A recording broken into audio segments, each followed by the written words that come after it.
Hello and welcome to News Across Nigeria. I'm Olumide Macaulay. On the program today,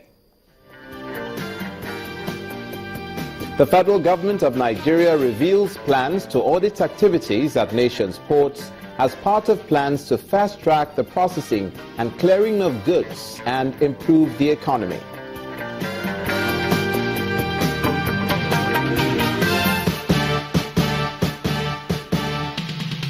Former Governor of Kaduna State, Balarabe Musa, calls for national unity and holistic fight against corruption.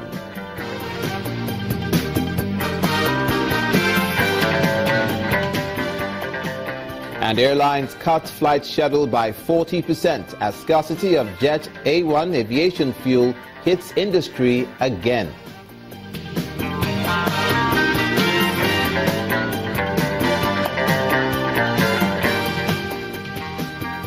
Thank you. Thank you for joining us. We begin in Abuja, where the central bank governor, Mr. Godwin Emefiele, is in a closed-door meeting with the Senate. Now, reports say that he is briefing the lawmakers on the monetary policies he's adopted to strengthen the naira and revamp the economy. The Senate has summoned him to explain the continuous devaluation of the naira. In the meantime, members of the Red Chamber have received a letter from the presidency requesting the passage of the 2016 budget of over 37 federal agencies. The agencies include the Central Bank of Nigeria, the Federal Inland Revenue Service, the Nigeria Television Authority, as well as the Federal Radio Corporation of Nigeria. The federal government has announced plans to audit the nation's ports as part of efforts to improve the economy and fast-track the clearing of goods. Speaking in Abuja shortly after meeting with ports concessionaires, dry port operators, and the management of the Nigeria Shippers Council, the Minister of Transport, Mr. Chibuike Amechi, says the audit of the ports will help to determine the next step of the federal government. He also reiterates the federal government's determination to diversify the nation's economy. The port reform starts first with the audit. We've not started the audit. Well, let's conclude the audit. It's going to be, it's not going to be easy. It's going to be challenging because a lot of vested interests are found around the seaports. And when the audit comes, like I said, the audit is not there to witch hunt anybody. The audit is there to first and foremost tell us what are the challenges we are facing at the seaports. Well, how do we change? How do we reform? How do we make amends? How do we make the seaport to begin to generate money for not only for private individuals, but for also for government? What we've seen in the past is that the seaport has been unable to create wealth for the people, but for few individuals. So when we do the audit reform, and that's what I call a performance audit, it's only what we see may likely push us into forensic audit. If we see massive corruption, we'll go into forensic audit. If the corruption is not massive, in fact, because I know my critics will say, is there only when corruption is massive that you investigate? But what we meet on ground will determine what the next step we take. Nigeria's Minister of Transport, Mr. Chibuike Amechi. To party politics now, and the factional chairman of the People's Democratic Party, Senator Ali Modu Sharif, has said the only condition for peace to reign in the PDP is if the caretaker committee, led by Senator Ahmed Makarfi, resigns. Senator Sharif stated this in Abuja, where he hosted a delegation of party members from the 17 local governments of Abia State. He had, at a peace meeting organized to resolve the crisis in the party, ruled out the possibility of a truce outside the court verdict, recognizing him as chairman.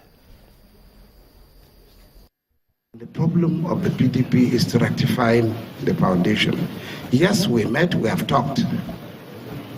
All these reported newspapers were that we met. Yes, we met in Governor of Taraba State, and issues were discussed, but all the issues that put forward for them, for us to get a solution.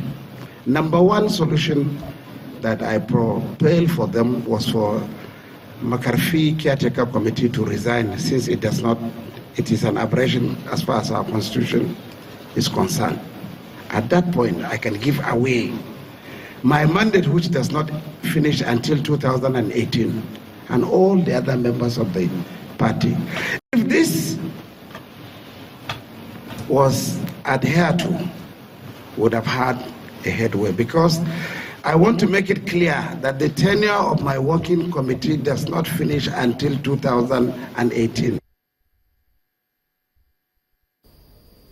And now to the northwestern part of the country. A former governor of Kaduna State, Alhaji Balarabe Musa, has asked the president to form a government of national unity and initiate a national reconciliation mechanism which will address grievances being expressed from different ethnic nationalities across the country. This was his submission at the 3rd Annual Memorial Lecture of Nelson Mandela held in Kaduna, the Kaduna State capital, under the auspices of the National Union of Textiles, Garment and Tailoring Workers of Nigeria.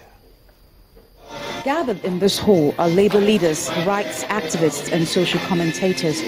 They're here to celebrate the late South African leader, Nelson Mandela, on his posthumous birthday. He has been remembered across the world for his contribution to global peace and development. The president of the hosting union opens the meeting with lessons he believes Nigeria should learn from the life of the late icon. Selflessness, committed, transparency, and above all, a reconciliator. A former governor of Kaduna State and chairman of the occasion asks Nigeria's president to form a government of national unity which he believes will be in the public interest. Form a government of national unity involving all the political parties and other patriotic Nigerians. Say 70% political parties, relevant political parties, 30% patriotic individuals, each of whom has a record from which to judge. He also urges the current government to open channels of dialogue between the federal government and militant groups. Governments have dialogue with their opponents even when they are in arms. Not all of them are in arms. The Biafrans are not in arms. The Niger Delta, some of them are not. But, you know, even in the Niger Delta, those who have taken arms are just a few. Now, call all of them to a dialogue. Nigerians are clever enough to judge for themselves. But if you are avoiding dialogue, it means you want to crush them. On his part, a former deputy president of the Nigeria Labour Congress, Issa Remu, while commending the government for its fight against corruption, asks that the fight be impartial. We must acknowledge that we're having, for the first time in recent time, a frontal attack against corruption. And the revelations are massive. You know, according to the Minister of Information, close to 1.3 trillion naira had been recovered from corrupt practices. That's a quarter of 2016 budget. Our advice to President Buhari is that this anti-corruption campaign must be seen to be holistic. The administration must make the effort to remove all the doubts, you know, and the suspicions that the campaign is selective. Participants at this forum believe that Nigeria can have a respected place in the Committee of Nations if political leaders emulate the qualities of the late anti-apartheid leader.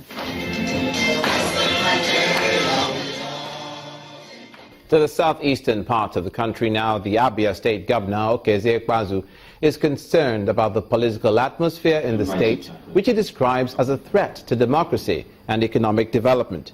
He made the comments at the Government House while receiving a delegation of senators from the National Assembly. Mr. Ikpeazu believes that no investor will want to invest in an atmosphere of political uncertainty. What Abia is going through today, we are passing through it on behalf of Nigeria, because what is being attacked is the very pillar and foundation of our democracy. I am sure that we have over 900 high courts scattered across Nigeria. And if a high court can remove a sitting governor, that high court can also remove a president. And it tells a story about the political stability of our country. It will impact on how people look at us and how investors look at us and how the rest of the world perceives us. Nobody wants to touch a country that is atomistic and in turmoil and unstable. But I'm sure that for the sake of our children, for the sake of our future, for the sake of the gains we have made in democracy, we will come out of it stronger. Governor of Abia State, Mr. Okeze Ikpazu. You're watching News Across Nigeria. When we come back, it's the planes queuing at the airports across the country as the scarcity of Jet A1 aviation fuel hits the industry yet again.